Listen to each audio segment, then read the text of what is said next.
阳明交通大学新的校徽即马展出来互看咯，这是经过半年正人的心血所完成的。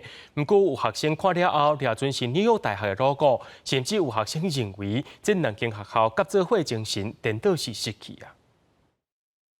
简单的线条变作英文字母，这就是阳明交通大学新标识。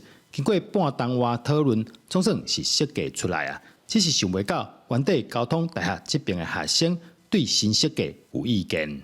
蓝色跟黑色的部分感觉比较强调 Y， 所以 C 不太明显。看起来蛮有设计感的，但是好像跟原本的有点没有一些原本的东西吧。我们是觉得还好。还好啊。对，因为我们有看到。我们会有一个动态影片去代表说这 Y 跟 C 结合以后就变成这样的一个 logo 因为其实 logo 很重要，是表达那个意象。学校表示，新标识特别邀请国内真有名的设计团队参加，是以国际创新做理念，会搁再透过机会向学生宣传概念。把 Y 跟 C 这两个过去的传统把它结合起来，所以其实设计团队是非常成功的去设计出一个 Y 跟 C 的结合。那所以有些人看起来会觉得，它像 NCU， 有些人会觉得是 NYU。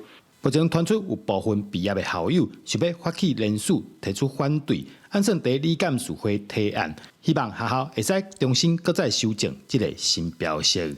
记者刘君和新竹报道。